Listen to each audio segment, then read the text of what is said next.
کبھی شادی کرنے کے بعد کیفیت یہ ہوتی ہے کہ اگر بیوی نے کہہ دیا کہ میں تمہارے والدین کے ساتھ نہیں رہوں گی تو وہ اپنے ماں باپ کو چھوڑنے کے لیے تیار ہو جاتا ہے۔ بہت سارے باپ اولاد کا حال اور بیٹوں کا حال تو یہ ہے کہ شادی کے بعد وہ ماں باپ کو چھوڑ کر سسرال میں جا کر کے قیام کرتے ہیں، اور سسرال میں رہنے کو وہ کوئی عیب نہیں سمجھتے۔ جس کی سسرال سب سے زیادہ قیمتی ہے میں اس کا قول پیش کروں گا، اس سے بڑا گھرانہ کسی کی سسرال کا ہو ہی نہیں سکتا۔ آئیے اس کی سسرال کی بات کرتے ہیں جسے دنیا شیر خدا، باب مدینۃ العلم، علی مرتضی سید السادات، مولائے کائنات علی مرتضی جسے دنیا کہتی ہے، ان کی سسرال جیسی سسرال کس کی ہو سکتی ہے؟ ان کی سسرال مصطفیٰ جان رحمت کا گھر ہے۔ اسی مولائے کائنات کا قول ہے اگر عزت چاہتا ہے تو اپنی سسرال میں بلا عذر شرعی ایک رات بھی قیام نہ کرنا۔ یہ مولا علی کا فرمان ہے۔ اگر عزت چاہتا ہے، آپ مجھے گالی دیں گے ہو سکتا ہے، لیکن میں جو ہے وہ حق بات کہنا چاہتا ہوں،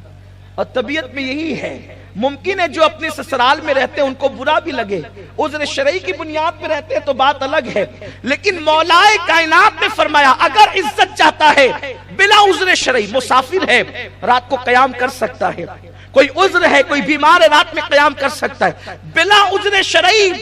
سسرال میں ایک رات بھی قیام نہ کرنا اگر عزت سسرال میں چاہتے ہو تو، اس لیے کہ سسر کے گھر رہنے والے داماد کی اتنی بھی عزت نہیں ہوتی جتنی چوکھٹ پہ بیٹھنے والے کتے کی عزت ہوتی ہے۔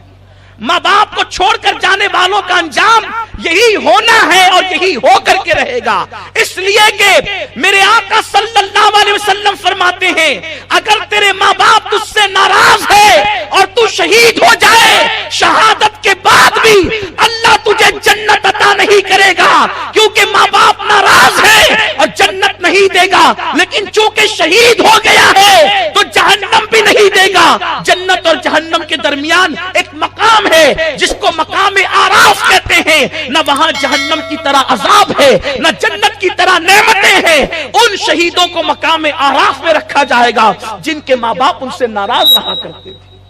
شہید ہو کر بھی جنت نہیں مل سکتی اگر ماں باپ ناراض ہے تو، لیکن جہنم میں بھی نہیں جائے گا کیونکہ شہید ہوا ہے، اس لیے اس کو مقام آراف میں رکھا